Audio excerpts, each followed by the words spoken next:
of NOAA Weather Radio's warning alarm systems. The attention signals you just heard will automatically activate special receivers to warn of the impending hazard.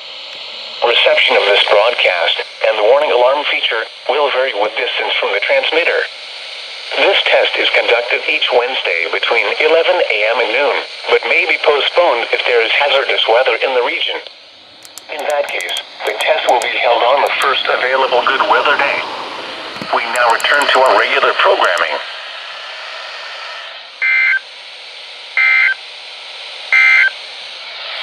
Here are the 11 a.m. reports from around New England. In New Hampshire, in Manchester, it was mostly sunny. The temperature was 69 degrees, the dew point 50, giving a relative humidity.